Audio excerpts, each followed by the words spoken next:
안녕하세요. 마경환입니다. 네. 최근에 보니까 한국 사람이 외국에 투자하는 대외 금융자산에 투자하는 비중이 외국인이 한국의 금융자산에 투자하는 것보다 더 커졌다, 사상 처음으로 커졌다는 뉴스가 등장을 했죠. 뭐 굳이 그 기사를 안 보더라도 한국인들이 우리가 미국 주식이나 미국 채권에 대해서 굉장히 요즘 그러니까 투자의 선호도가 올라간 거를 확인할 수가 있습니다. 그런데 근데 이제 지난 한 1-2년간의 성과를 보면은 우리가 주식은 한국 굉장히 우리가 표현이 쩔었죠. 성과가 굉장히 부진한 반면에 미국 주식은 굉장히 성과가 좋았고, 반면에 채권은 좀 다른 것 같아요. 채권은 오히려 미국보다는 한국의 성과가 훨씬 좋았습니다. 이건 보통 아시는 분들의 상식과 좀 다른 얘기인데요. 그래서 지난 한 2년간의 성과를, 그러니까 어떤 시장의 성과를 가지고 얘기를 한다면은 주식은 미국, 채권은 한국, 이런 어떤 투자의 공식이 좀 성립이 됩니다. 그러면 지난 2년처럼 주식은 여전히 미국이 나을지, 또 채권도 여전히 미국 국채보다는 한국 국채가 더 나을지, 오늘 그 얘기를 좀 하고자 합니다. 그리고 제가 서브 제목으로는 이런 얘기를 했어요. 제가 이제 한 2년 전부터 채권 얘기할 때 항상 제가 드렸던 멘트가 있어요. 채권을 하실 때 만약에 내가 돈이 제한돼 있다라고 하면은 미국 국채보다는 한국 국채를 더 추천드린다고 했는데, 한국 국채를 추천드리는 또 한 가지, 그러니까 성과를 제가 하고 또 한 가지 제가 추천을 드리는 이유는 뭐냐면은, 국채는 예금의 대안으로서 역할을 할 수가 있거든요. 그런데 상대적으로 미국 국채는 예금의 대안으로서 역할을 여러 가지 이유 때문에 좀 자리 잡기 어려운데, 한국 국채는 예금의 대안이 될 수가 있습니다. 그래서 서브 제목은 예금하지 말고 한국 국채 하세요라는 제목을 좀 달았습니다. 아무튼 이 모든 거를 얘기하기 위해서는 제가 오늘은 한국의 경제 상황 전망과 한국 국채 전망까지 하는 걸로 한번 제가 좀 조금 더 길게 한번, 좀 길지만은 여러 가지 도움이 되는 얘기를 좀 드리고자 합니다. 먼저 주식시장 볼게요. 자, 주식시장 보면은 본 자료는 어떤 거냐면은 JP 모간의 자료고요. 보면은 이게 밸류에이션 자료입니다. 그래서 지금 여기 먼저 보시면은요, 요게 미국 주식의 밸류에이션입니다. 위에는 포워드 PER, 그러니까 향후 12달간의 PER 데이터고요. 아래는 트레일링, 현재 기준 12달의 PBR, 순자산 가치 밸류에이션인데요. 이 자료를 보실 때 어떻게 보셔야 되냐면은, 여기 보시면은 요 레인지는 지난 15년간의 밸류에이션이 최고 얼마까지 갔고 최저 얼마까지 떨어졌는지, 밸류에이션이 지난 15년간의 밴드이고요. 그리고 이 가운데 파란색 라인은 지난 15년간의 평균 밸류에이션이고, 그리고 이게 녹색이라 해야 되나요? 여기 마름모 녹색은 레이티스트라고 하는데, 여기가 언제냐면은 10월 초, 그러니까 9월 말, 그러니까 최근 한 달 전에 발표되어 있는 밸류에이션입니다. 정리를 하면은 여기 가운데 있는 마름모는 현재 밸류에이션이라고 보시면 되고요. 가운데 파란색 선은 지난 15년 안에 평균선이라고 보시면 될 것 같고, 그리고 여기 회색의 그 레인지는 지난 15년간의 밸류에이션이 어디서부터 어디까지 왔다 갔다 했는지를 보는 자료인데, 먼저 미국 볼게요. 미국 보니까 미국은 지난 15년간의 밸류에이션, PER 밸류에이션의 평균이 한 16배, 17배 정도 되는데 현재 21.5배죠. 사실은 요 측정한 시점이 한 달 전이니까 지금 22배 정도 된다고 봐야 되고, 즉 지난 15년 중에서 현재 PER이 15년 중에 가장 높은 레벨이다 라는 걸 확인할 수가 있고요. 그 다음에 PBR로 한번 볼게요. PBR로 보니까 PBR은 더 놀랍네요. PBR로 보니까 지난 15년간의 밴드가, 미국의 PBR이 쌀 때는 한 1.9배부터 해서 한 4.9배 내지 4.8배까지 있었는데 평균적으로는 3배 수준입니다. 그런데 현재 미국의 PBR은 4.8이네요. 즉 지난 15년간의 PBR 레인지 중에 최상단에 와 있다. 즉 정리를 하면은 미국의 PER이나 PBR 모두 다 밸류에이션상은 지난 15년 중에 가장 비싼 레벨에 와 있다는 게 팩트입니다. 반면 한국 볼게요. 한국은 먼저 PER 볼게요. PER 보니까 10년 평균이 한 10배 정도 되는데 현재 8.6배죠. 싸네요.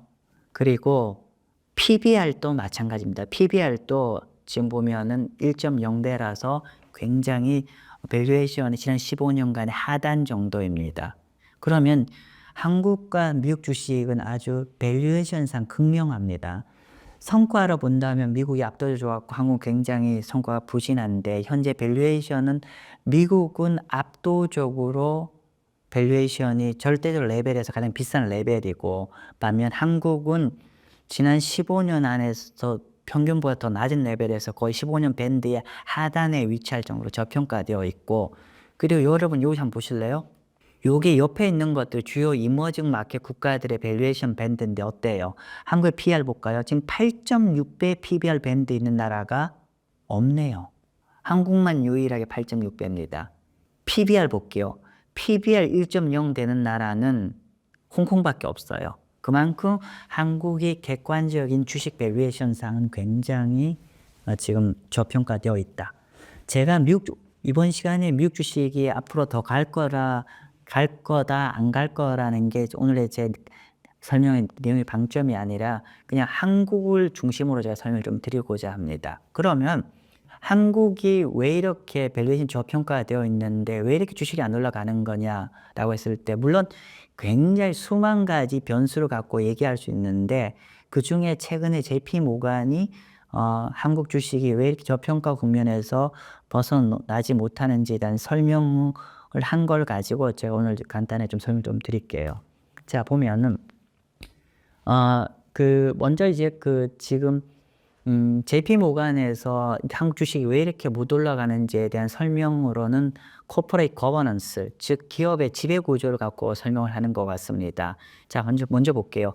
요 왼편 차트는 어떤 거냐면은 여기 세로 축은 뭐냐면 이게 payout ratio에서 배당 성향입니다. 배당 성향은 뭐냐면은 내가 순이익을 100원 벌었을 때 이 중에 배당을 몇 프로를 주냐가 배당 성향입니다. 예를 들면 배당 성향이 50%로 가면은 내가 순이익을 100원 벌었는데 50%를 주주한테 주는 거고 나머지 50%는 유보를 하는 거고 예를 들면 배당 성향이 10%로 가는 거는 내가 100원을 버는 거에서 10%만 주주한테만 주는 거죠. 따라서 이 페이아웃 레이시오가 높을수록 주주 친화적인 정책을 한다라고 볼 수가 있는 거고 그 다음에 배당률은 주가 대비한 배당 금액이잖아요. 자, 그런데 페이아웃 레이시오로 봤을 때 한국이 한때 한 10년 전에는 엄청나게 낮았어요.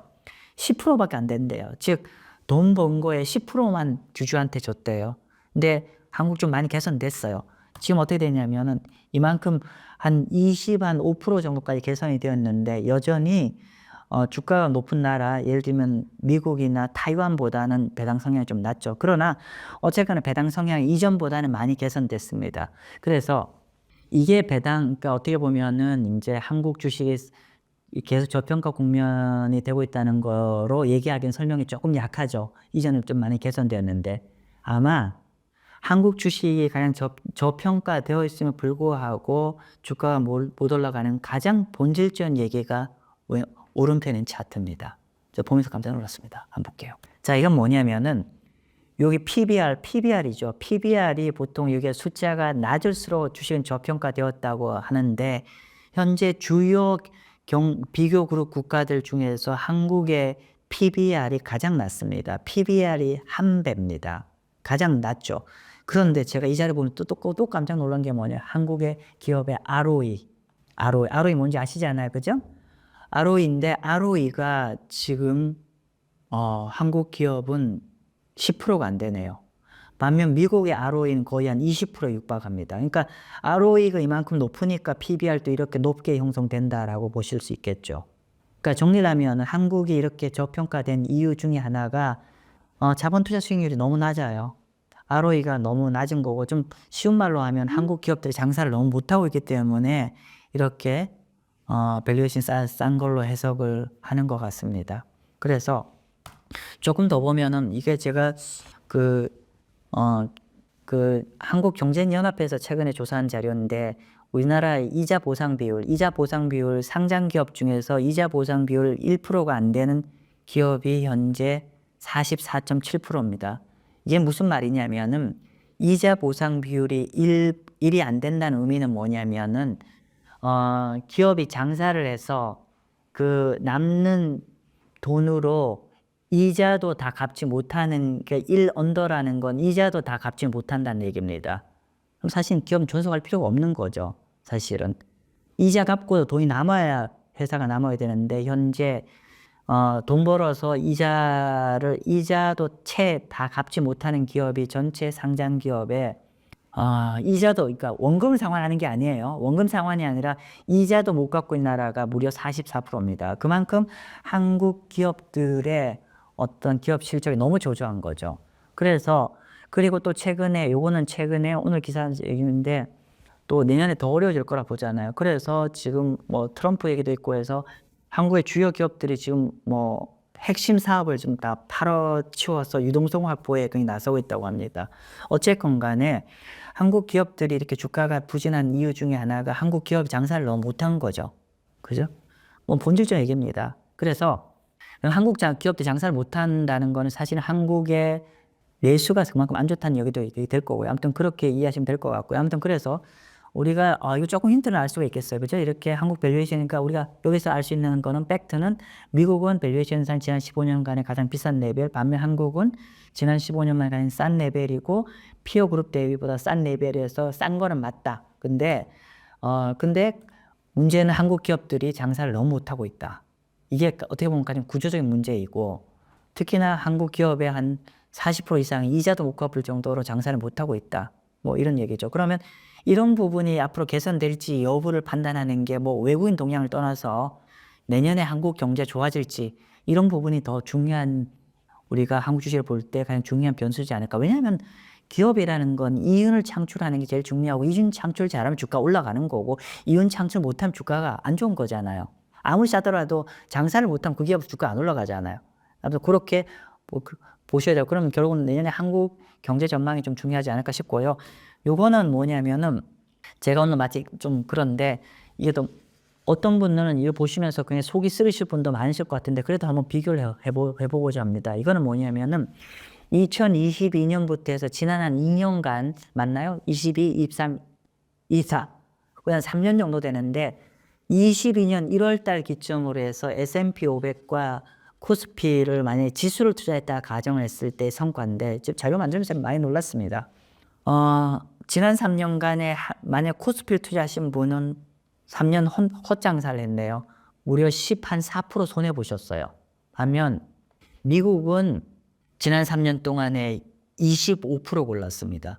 제가 기준 시점을 22년 1월 달로 해서 그런데, 만약에 최근 1년을, 직전 1년을 작년 11월 달 내지 작년 10월 달로 계산하면은 엄청나게 달라집니다.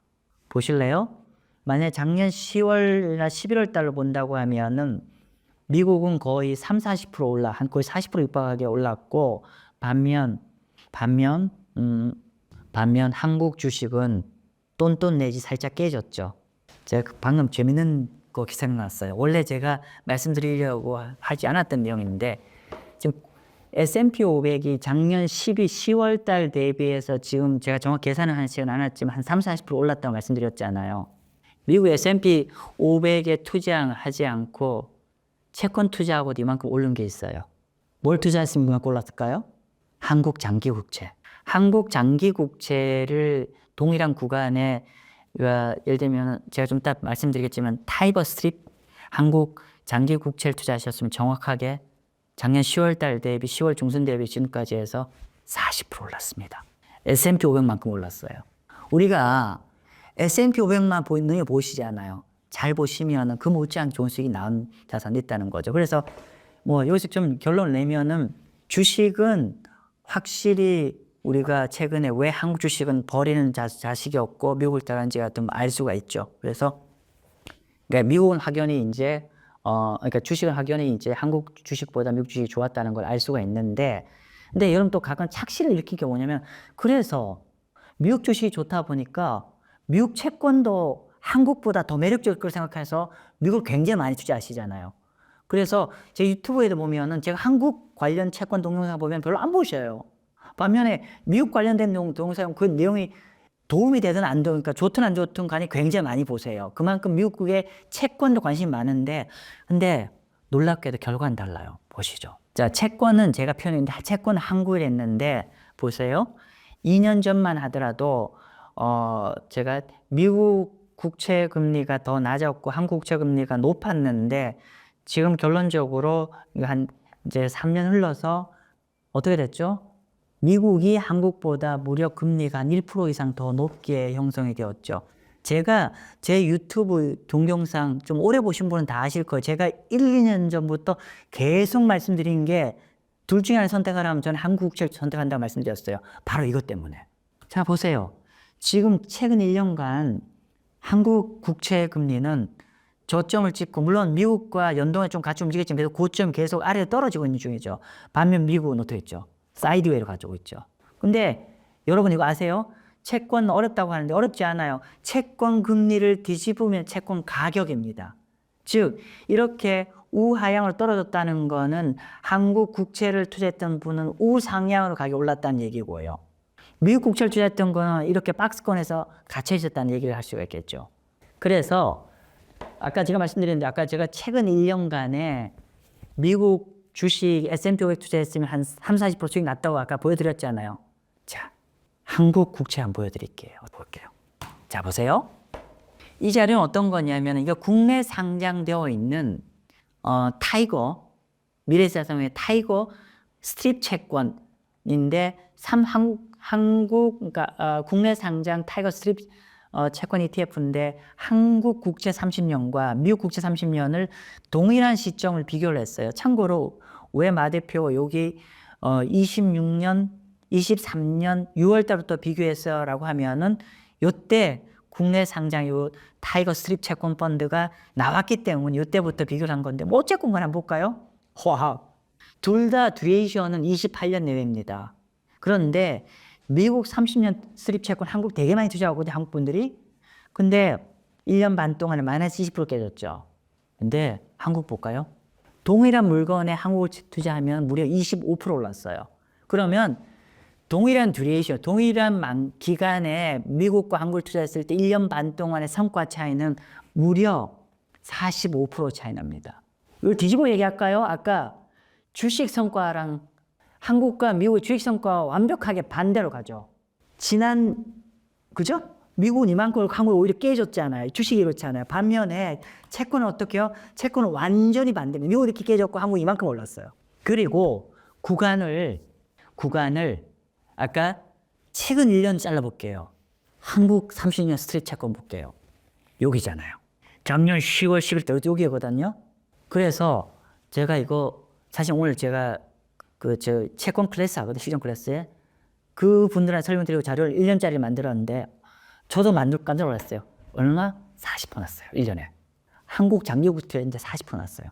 그래서 여러분들이 오로지 미국 주식만 보는, 근데 밸류에이션 부담되지 않아요. 근데 조금 고민해 보시면 이런 훌륭한 투자처도 있었다라고 말씀드리겠습니다. 그래서 오늘 제가 지금까지 설명드린 거는 여러분들의 어떤 뭐라 해야 되나요? 고정관념 좀 탈피하십시오라는 말씀입니다. 결론적으로는 지난 1, 2년 동안 결과적으로는 주식은 미국, 채권은 한국, 이렇게 되는 형국이었고, 그리고 한국 채권을 가지고도 굉장히 미국 주식 못지않게도 매력적인 성과를 만들었다는 건데, 자, 이런 거 지금까지는 그랬는데 앞으로 어떻게 될지 이제 설명드리겠습니다. 그러려면 중요한 거는, 제가 오늘 한국 중심으로 말씀드린다 했잖아요. 그러면 한국 경제가 앞으로 어떻게 될지를 아셔야 계속 미국 주식, 한국 채권 이 라인으로 계속 할 수 있는지 여부를 알 수가 있죠. 제가 다음 시간에 그 자세히 설명 좀 드리도록 하겠습니다. 다음 시간에 한국 경제 자세하게 좀 설명드릴게요. 네, 감사합니다.